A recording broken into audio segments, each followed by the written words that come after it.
Bismillahirrahmanirrahim. Dear viewers, Assalamu alaikum. I'm your host Faisal Raza Khan and you are watching Foresight.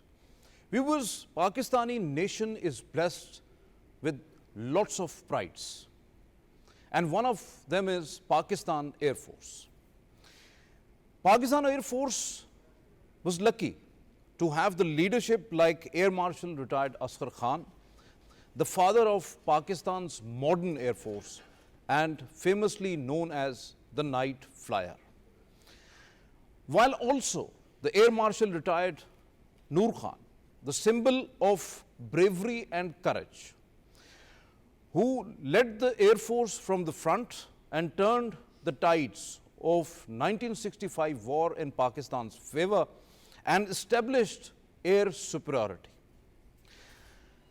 Lots of other legends, like whose bravery and valor is our golden history, like Flight Lieutenant Yunus, Squadron Leader Sarfraz Ahmed Rafiqi, Group Captain retired Cecil Chaudhry, Air Commodore retired Sajjad Haider, famously known as Nosy Haider. Then the legacy of Air Commodore retired Muhammad Mahmood Alam, who shot down 5 Indian fighter jets in just 30 seconds and made a world record. Then exemplary success of Pakistan's Operation Swift Retort in 2019, when Pakistan Air Force shot down at least 2 of the Indian Air Force fighter jets. One was Su-30 MKI and other was MiG-21 Bison, and captured an Indian pilot named Wing Commander Abhinandan Varthaman.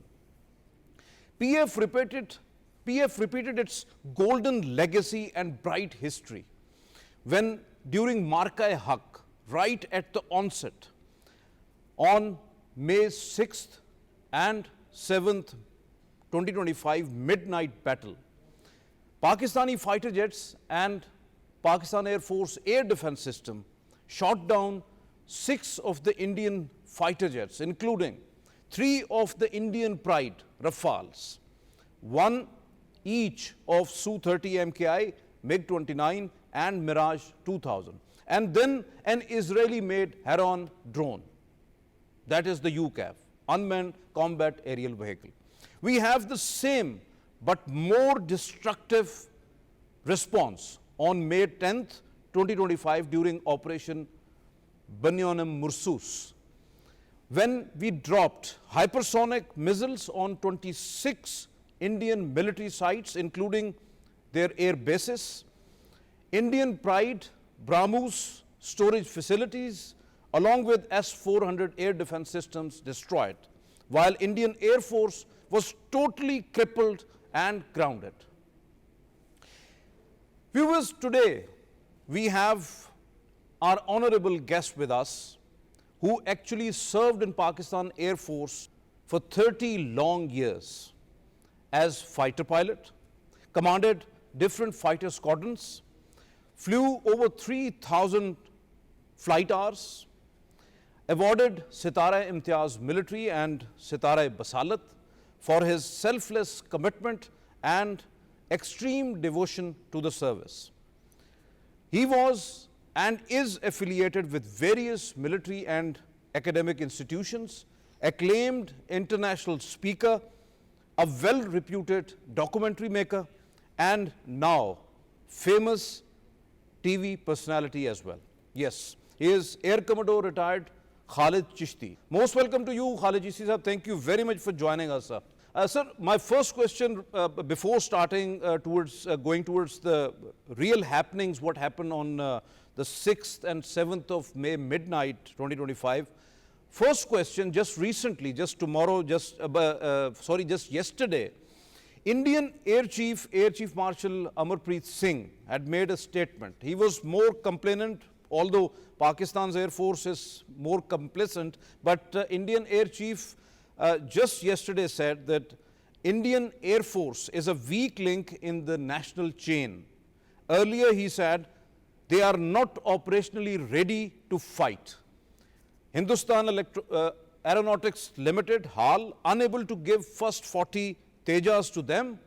Meanwhile, Pakistan inducted JF-17 15 years back, reached Block 3, all well integrated with systems, demonstrated combat capability and agility, air to air, air to ground, air to sea, tested the anti-radar weapons, range extension kits, beyond visual range missiles, while exemplary and successful in Marka-e-Haq and Operation Bunyan Mursus.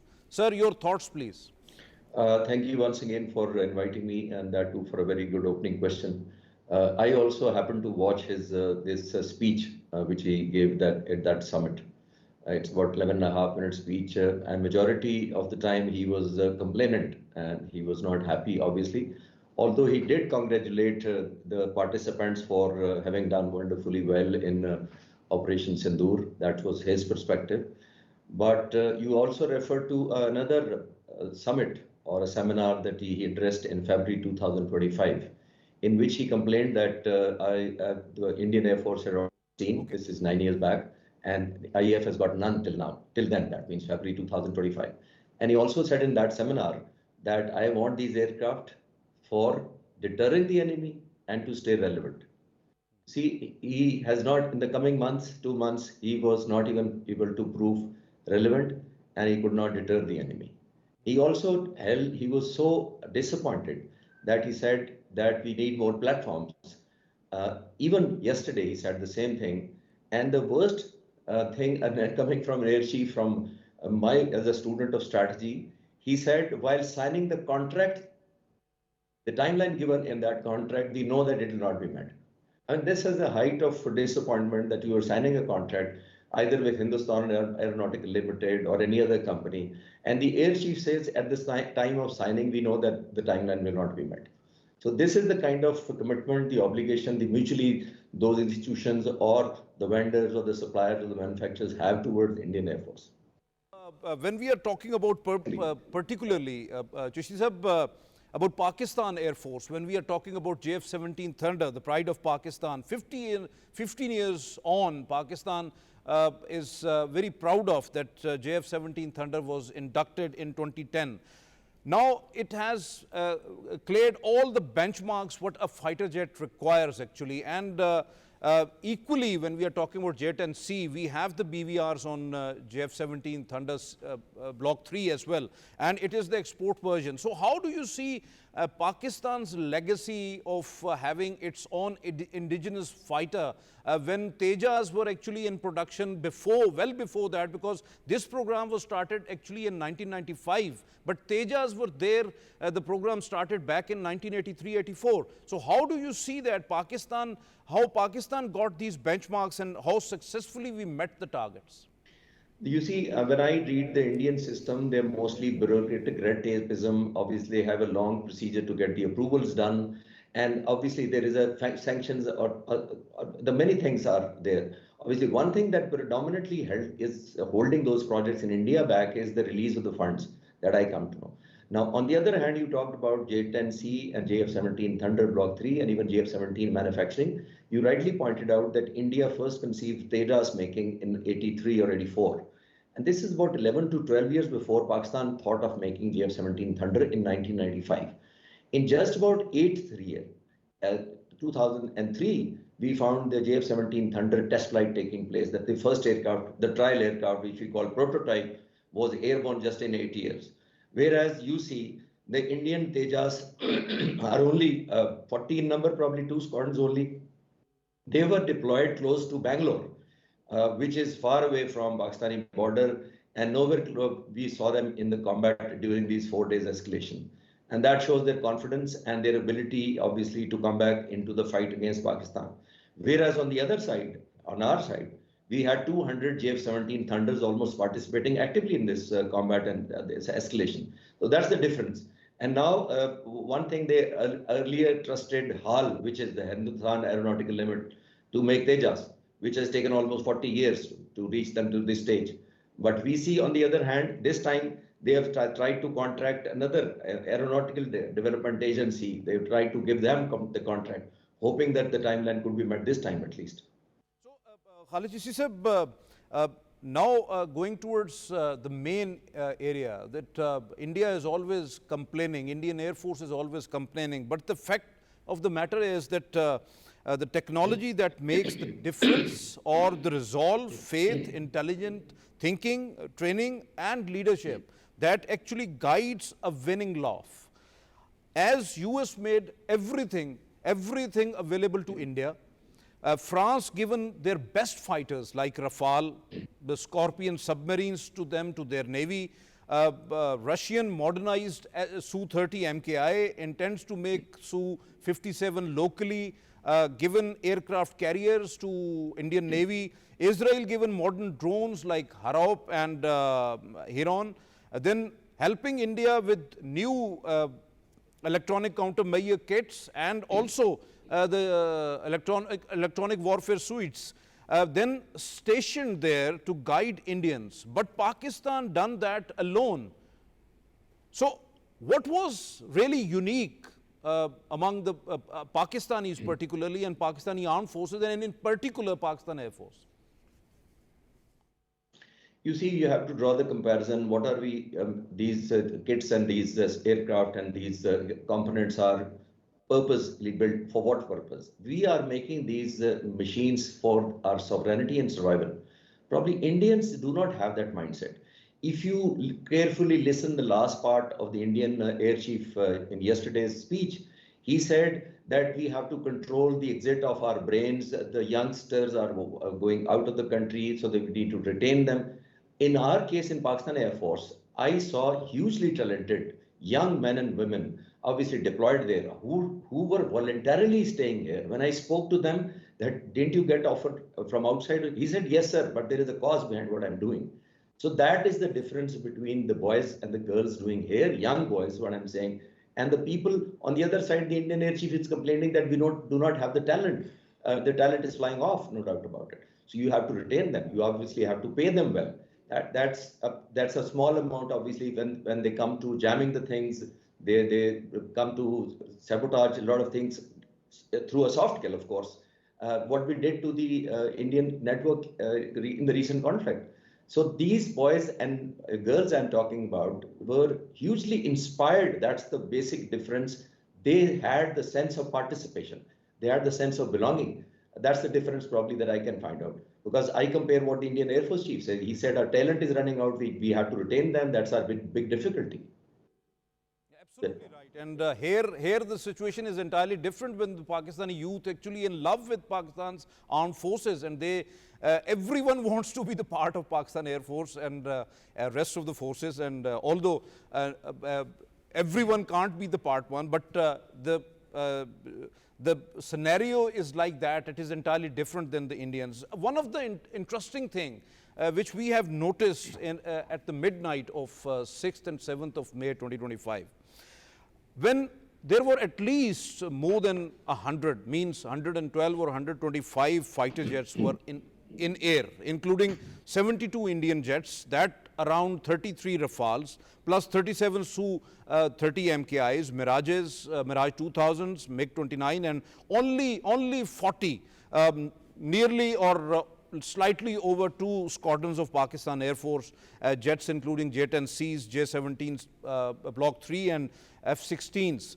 Then accumulatively, on both sides, around 500 beyond visual range missiles. Those were at the pods of different aircraft. So 140 pilots, it's around 140 pilots, just an estimate, at 1,000 kilometer per hour speed, spread across line of control, working boundary and international border, while initiative, location, the timing, the intensity was with the adversary, because they were actually coming with an intent.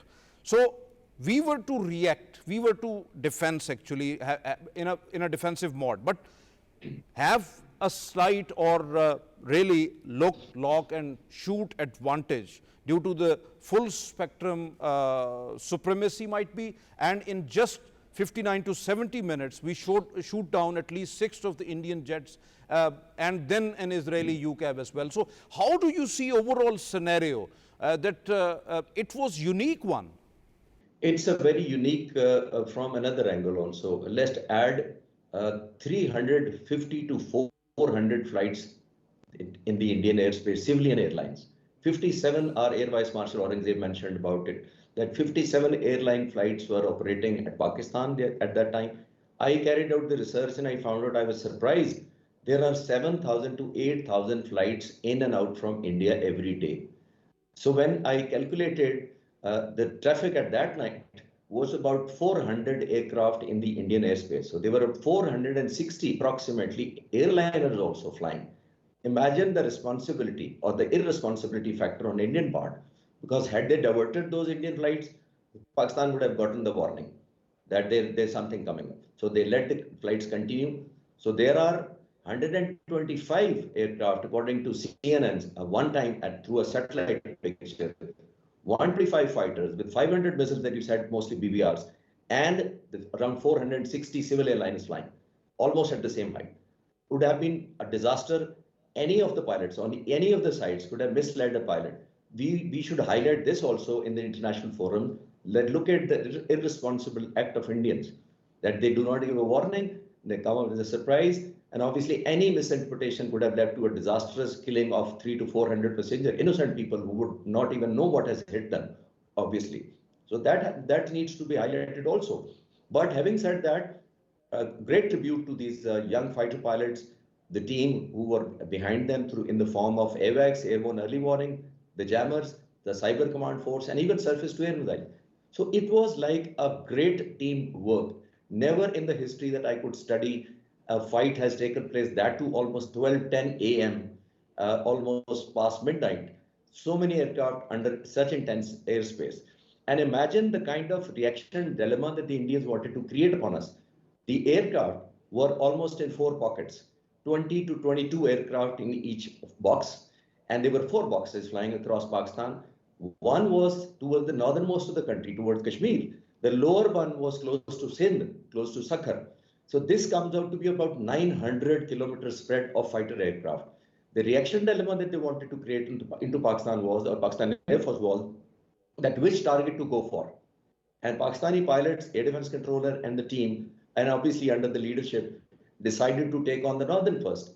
And that turned out to be a success story, obviously, and rest is the history. So, Khalid, one of the interesting factor in that is because those around 500 BVRs, definitely when we fired those BVRs at very longer distance, so obviously Indians might have fired as well. So what was the basic reason that our BVRs connected and they were failed in doing that? The biggest reason was the integration and the employment picture. Obviously, the best can be taken out of the battle was that all employed, may it be a surface-to-air missile, the jammers, the airborne early warnings, and the fighter aircraft, whatever, and connected obviously through aerospace technology, they gel like a team. They have to be networked together. The best part the Pakistan Air Force has done in the recent year was that it has interconnected these all assets into one picture. So we call it a kill picture. Kill picture means if you want to shoot down, it's like let me take you a very basic example. If it's like a football team, they're playing, one person has to score the goal. But can he say that I can score the goal alone? Obviously, the answer is no. The person who takes the shot to make the goal is only one.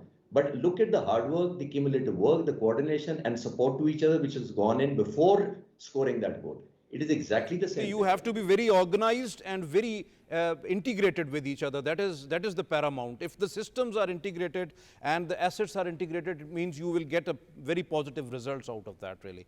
So, Khalid Chishti, in the morning of May 10th, 2025, during the Operation Bunyanum Mursus, soon after Fajr prayer, PF and Army combined bombing strikes and tonnage of actually explosive was dropped on 26 Indian military targets, including the air bases.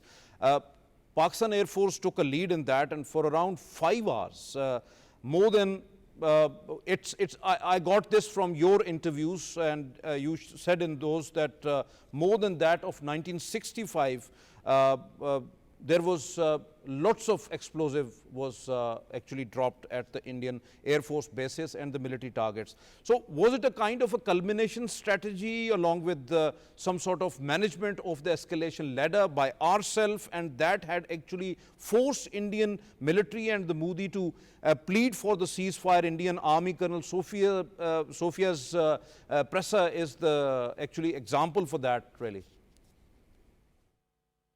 That's a very good question, and I must acknowledge here that PF has preempted what's coming, but probably the Indian had not calculated the correct ladder of escalation. They thought that they will fire BrahMos on a couple of the cities that they fired on the sixth night, and they thought Pakistan is going to take it as a new normal.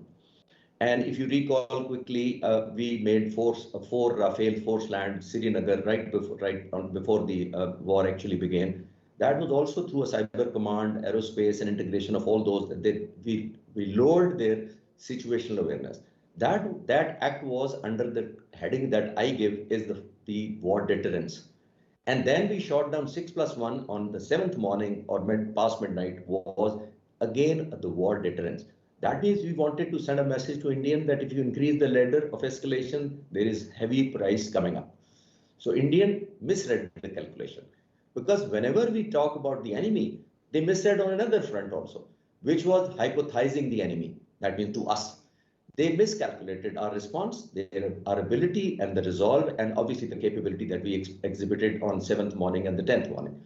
What they did was they thought that is going to be a new normal, and Pakistan probably accept this. What we did on 10th morning, in 5 hours, what you said, and I confirmed it obviously through my contacts in the Air Force, that we did drop more tonnage of the bombs more than 1965, 17 days of war. And that comes under, to my understanding, comes under either war termination or war escalation strategy.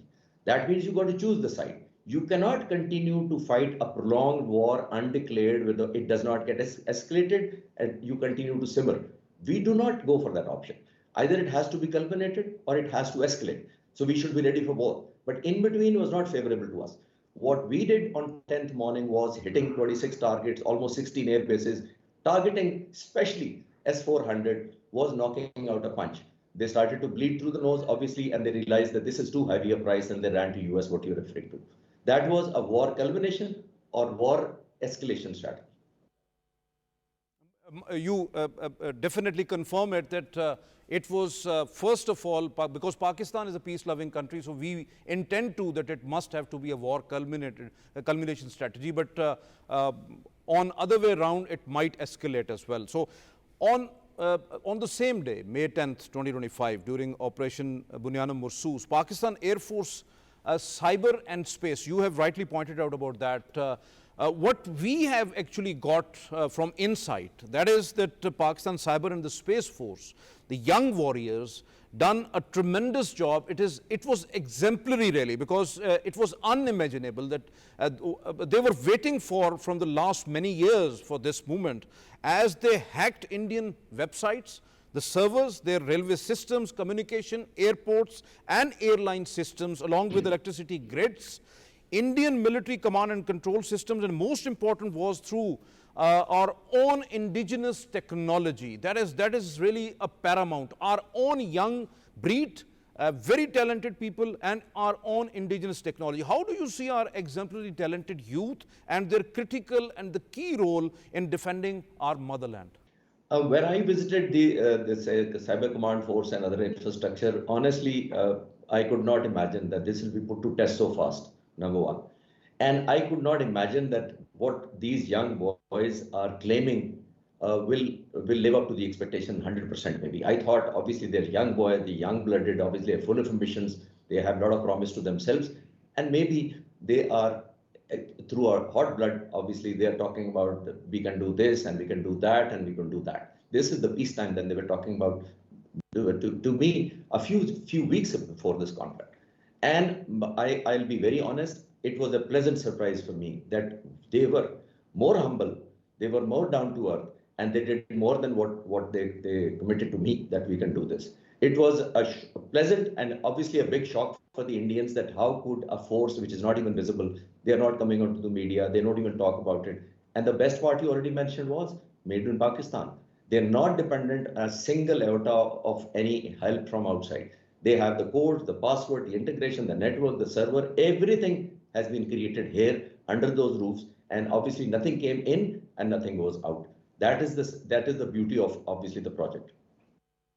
Definitely, you're absolutely right, because there were lots of rumors going on, and even in the private media, most of the people are claiming that might be any third country helped Pakistan about that, but that was not the case really, because we have gone through that. Khalid sahab, it's no doubt that India has 11 times huge defense budget, 3 times more air power.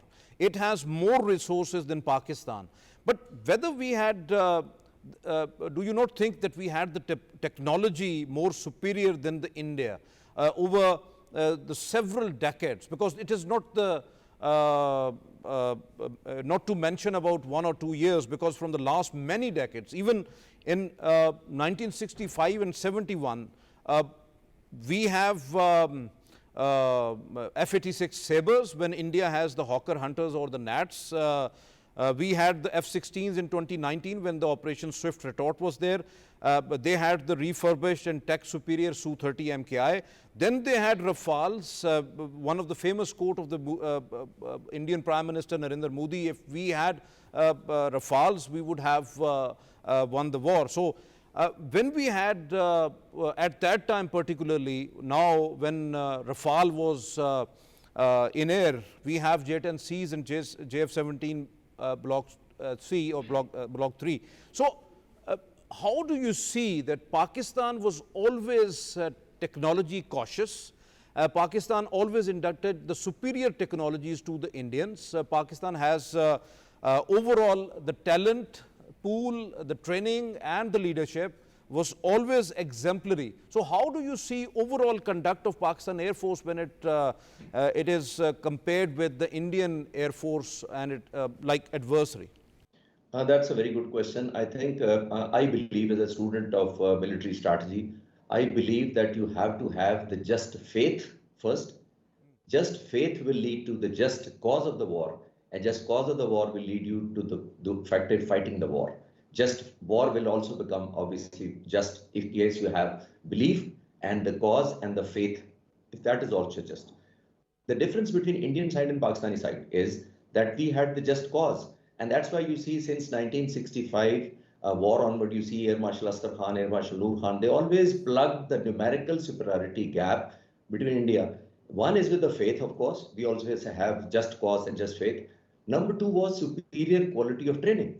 And number 3 was the technology. And number 3 was obviously then we had, as you rightly mentioned, we had F-86s, F-104s in those days.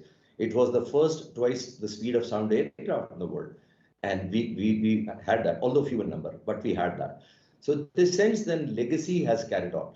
So it is not a combat comparison for that particular day or that particular war or May 2025. It is a legacy. It's probably an obligation on every leader. Let me give you a historical example. 1965, Air Marshal Noor Khan, after the war, he was interviewed by a journalist and he said, "Did you have any difficulty during the war?" And Air Marshal Noor Khan said, "I had one difficulty. My difficulty was not how to induct my pilots and throw my pilots into the war. My difficulty was how to hold them back from the war." So this is the passion. And I'm sure that the present Air Chief must have had this problem. And I have come to know that numerous pilots are obviously feeling disappointed if they were not given a particular mission. They were eager to participate. So we have plugged this gap not only through the faith that I'm talking, the better quality of training, and on top of that technology. And technology, you see that what I'm saying is that even during the peacetime, we conduct exercise in which about 100 to 150 aeroplanes take and combat with each other and are pitched against each other. Imagine, so it was nothing new for Pakistani pilots that if they see 75 or 85 aeroplanes and they would get obviously shocked. The biggest problem on the Indian side that I foresee is probably they did not have a united kill picture. The end result, who's going to call a shot and what will be the outcome? Probably this is what I say.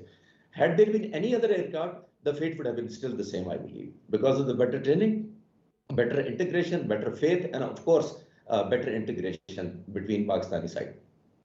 So you are talking about the PF aircrafts, the weapons and system integration. So training in absolute, because we have in time and again visited most of the air bases and even the training of our valiant pilots and the ground staff as well. But the training is actually absolute in near real or in virtual reality combat simulation environments, leadership's right and intelligent, but the fact-based and the fast-paced decision making at the right time. And as to what we understand, you have quoted in one of your interview that delayed action is always no decision. Delayed decision is always no decision. So while resilience and bouncing back hard is always the cornerstone of our response, whether it's through land forces, whether it's Pakistan Navy, whether it's Pakistan Air Force, but we are talking about particularly Pakistan Air Force. So that we witnessed in a recent limited war in India, with India. So how do you see this whole gambit? Because in near real situation, in a kind of a situation where virtual reality combats simulation environment and always taking decisions in split of seconds? The profession that I belong to for many years, obviously there is no runners up. Either you are a champion or you are a Abhinandan. So you have to take the decisions in a split of second. Abhinandan and Su-30 pilots also had the similar weapons or missiles they could have fired. And on top of that, what I hear from even the present leader, Air Chief Marshal Zahir Ahmed Babar Sidhu, I heard him, he said we have to be now ready to be future ready. And I heard this from AP Singh yesterday. I think he maybe, if he believed in what I'm saying now, we have to be now ready to be future ready. They should have been ready much before. And what Pakistan Air Force did, you can compare. They were then ready, obviously, to be then ready, obviously, when they were put against the Indian Air Force. So that's the biggest difference that I foresee. Imagine, obviously, if the PF is not taking on a great training. I have been a flying instructor myself. I have trained many cadets and their trainees and given them flying training from different parts of the world and friendly countries, obviously. And we've been training them for the last 50 years. There must be something in our Air Force that people come and send their cadets and technicians and obviously the officers for the training. So we have had that edge. And I will not take away credit of the previous air chiefs and leaders which have obviously served Pakistan Air Force as the leaders.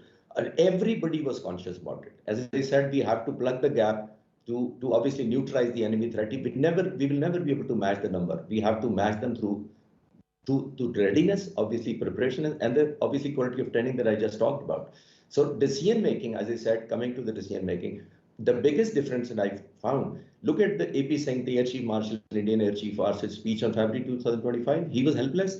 That means he was saying, imagine he was saying yesterday that when we sign a contract, at the signing of the contract, we know that this product is not to be delivered on time.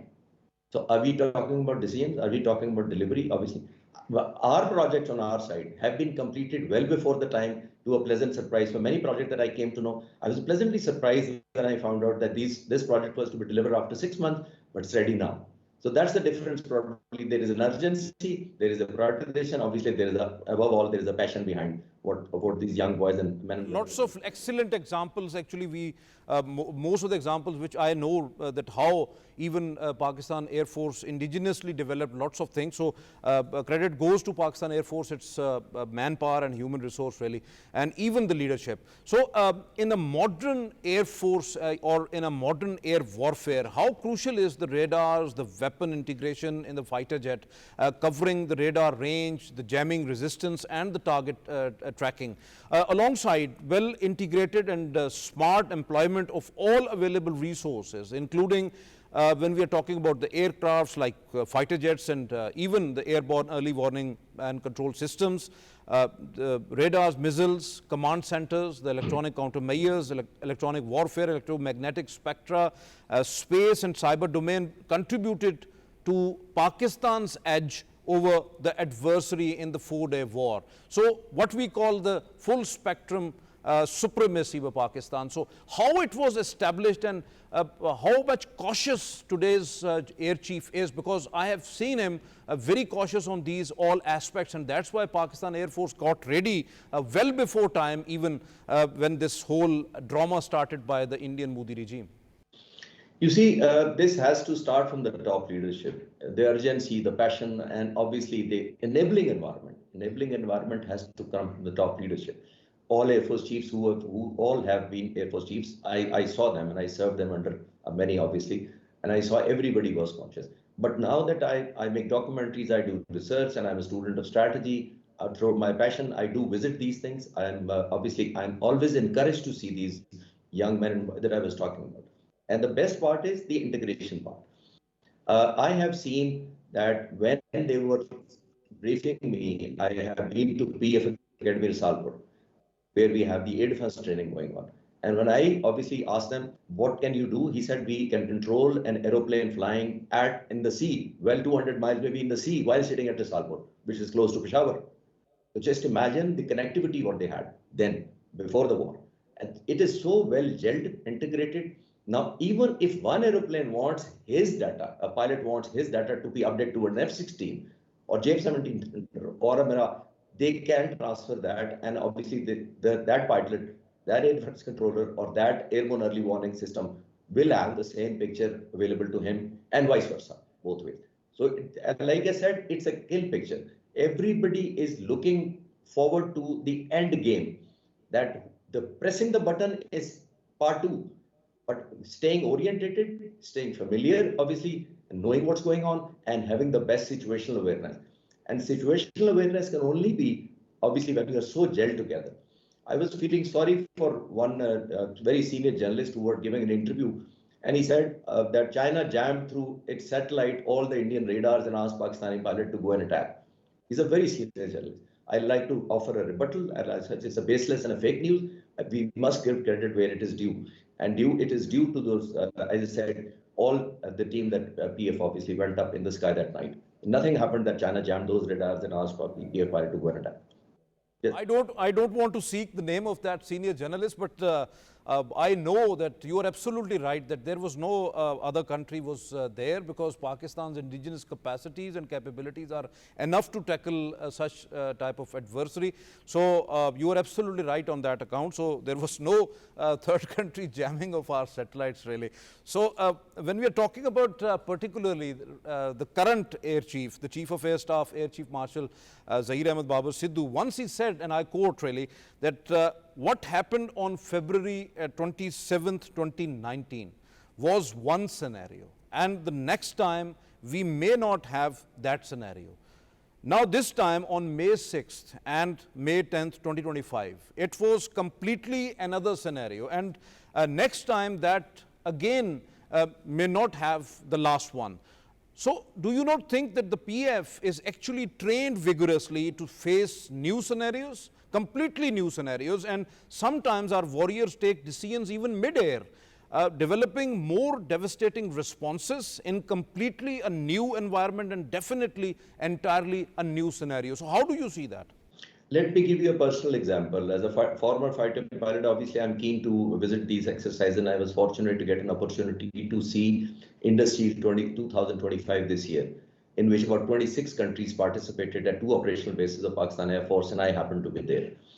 When I listened to one of the briefs the pilots were conducting, obviously they were briefing about their defensive role that they were going up for a defensive mission.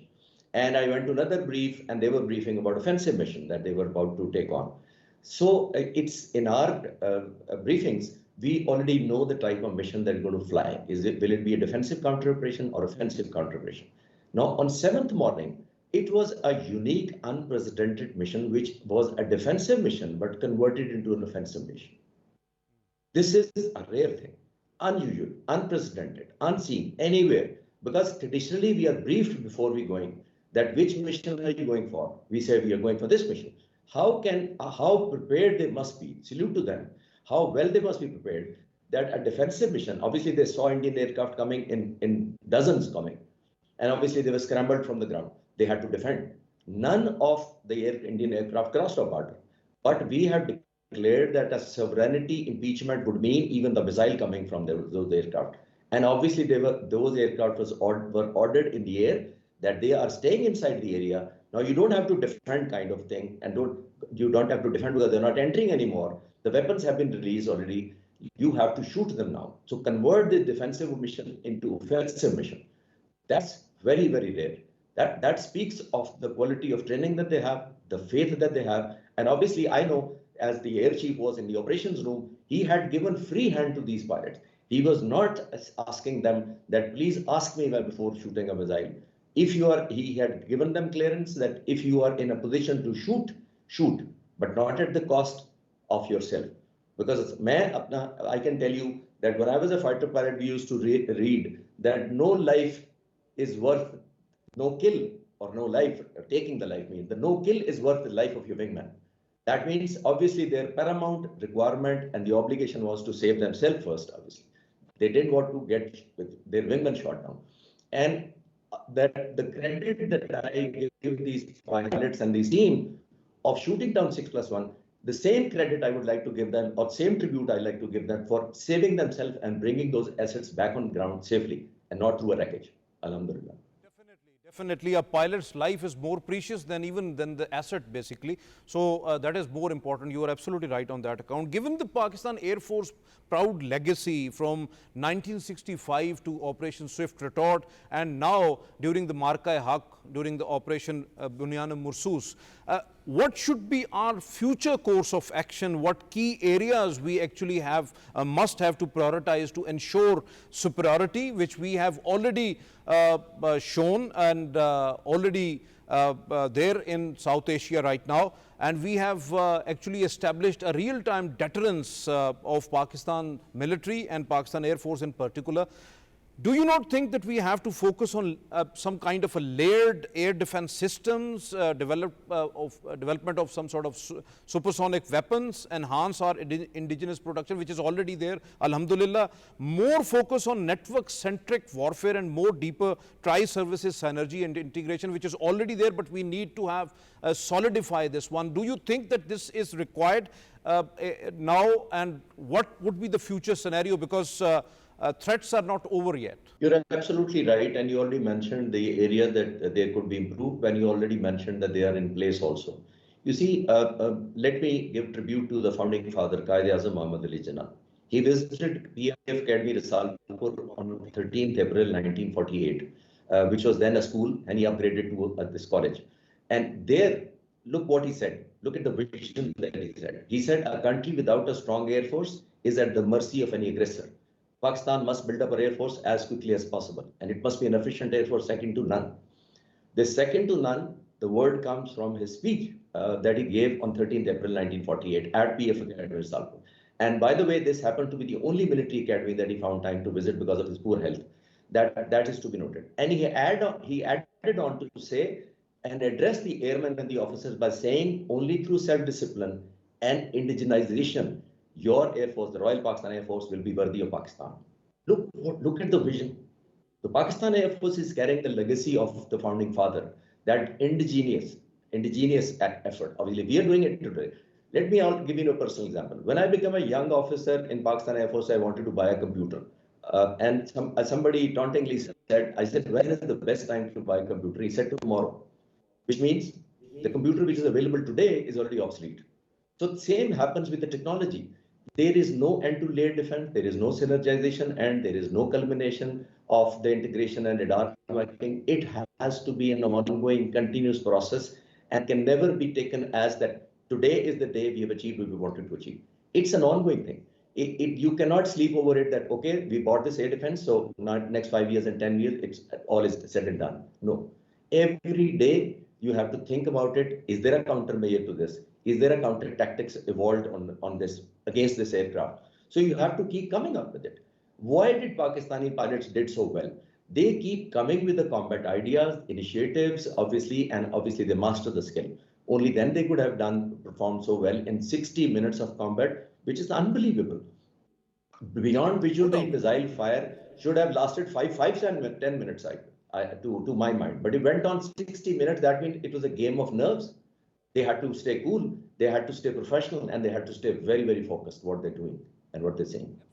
Absolutely classic operations, and those must have to be studied across the world, because these are the case studies really, how Pakistani pilots were actually strengthened through their resolve, and how they have demonstrated that strength into the battlefield, no doubt about that. So I know that there are lots of discussions about that in future there would be the aircrafts, the air defense systems, and the artillery. So these are going to be the future warfare weapons. But when we are talking about, because I know that current Air Chief Marshal Zahir Ahmed Babar Sidhu is very technology cautious, and he is always in negotiations with China regarding J-35. There are lots of talks going on that even Pakistan is preferring now to have PL-17, which has 400 plus kilometer range, and Pakistan is preferring to have that radar guidance and the passive anti-radiation seekers and dual pulse solid rocket motor, because that is embedded there in J-35. So because India is prioritizing more modern aircrafts might be in coming months or years. So how do you see overall scenario in future? And as we have already included these technologies right from the beginning because of the founding fathers' address and his thinking about Pakistan's Air Force second to none. So that is where we actually start, and that's why we are technology cautious. So how do you see the future scenario regarding Pakistan Air Force? You see, as I said, that it's an ongoing thing. You cannot sleep over it. You cannot say satisfied and feel happy about it and say that we've done the job. No, this job is not going to be finished till the time. And I happen to see 19 new inductions in last four to 5 years in the Pakistan Air Force. 19 J-10C. Block 3, and those are just the two that I'm mentioning. HQ-9B surface-to-air missile, the drones that we're talking about. We have talked about unmanned aerial vehicles, which we use not only during the war, but against the terrorism also.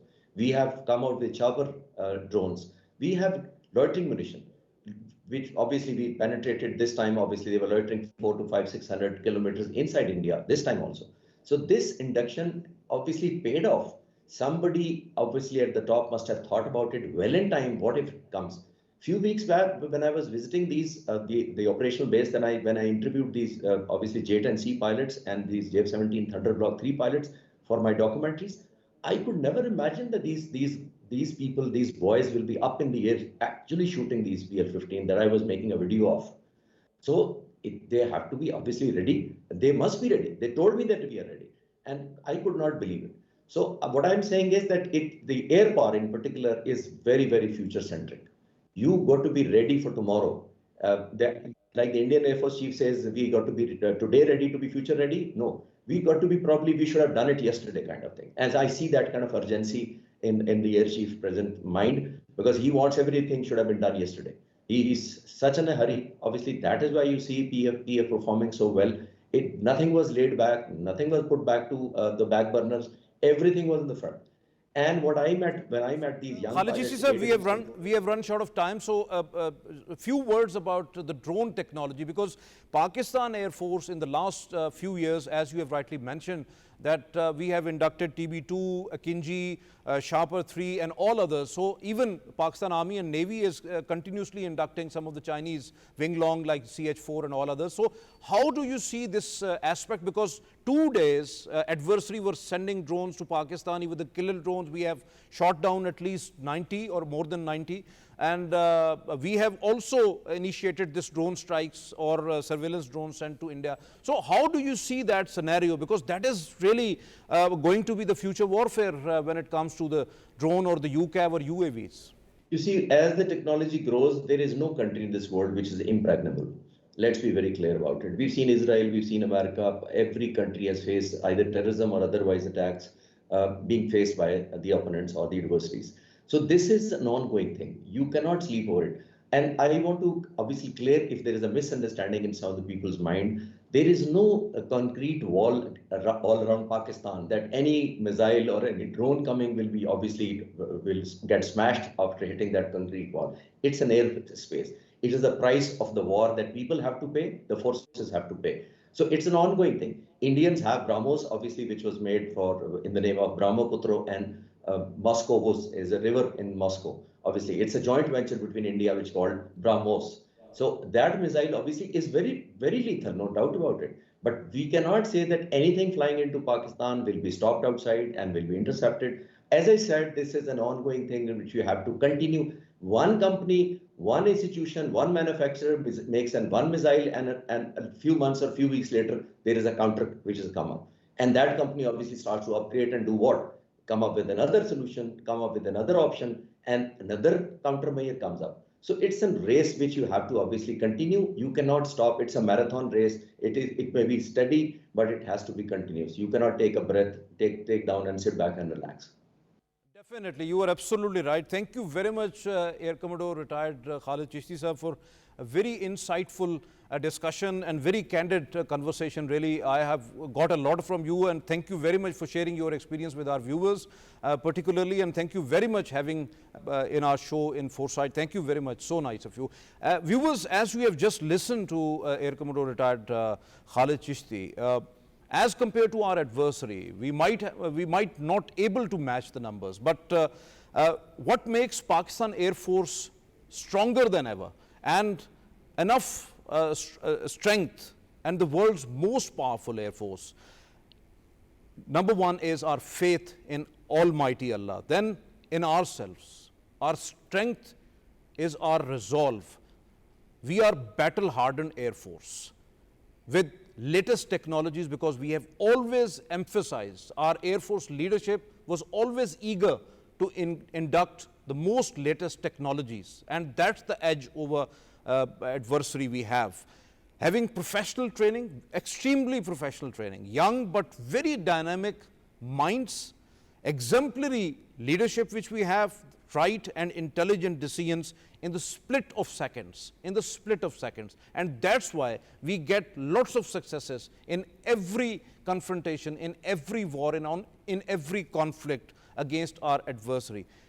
Our systems are well integrated, extremely well integrated. That's why we have actually got success in multi-domain operations, and that's why we have the full spectrum supremacy. And this is because that our whole of the system, the ambit of whole of the systems are really employed well, and they are integrated well with each other. And that's why Qaid-e-Azam Muhammad Ali Jinnah, which the speech referred by the Air Commodore retired Khalid Chishti sahab, 13th April 1948, when he said that a weaker Air Force will be at the mercy of adversary or the enemy. And that's why this is the crux, that's why we are stressing hard to have new, latest and cutting edge technologies in our Air Force, not only to the other forces as well, but particularly we are talking about Air Force.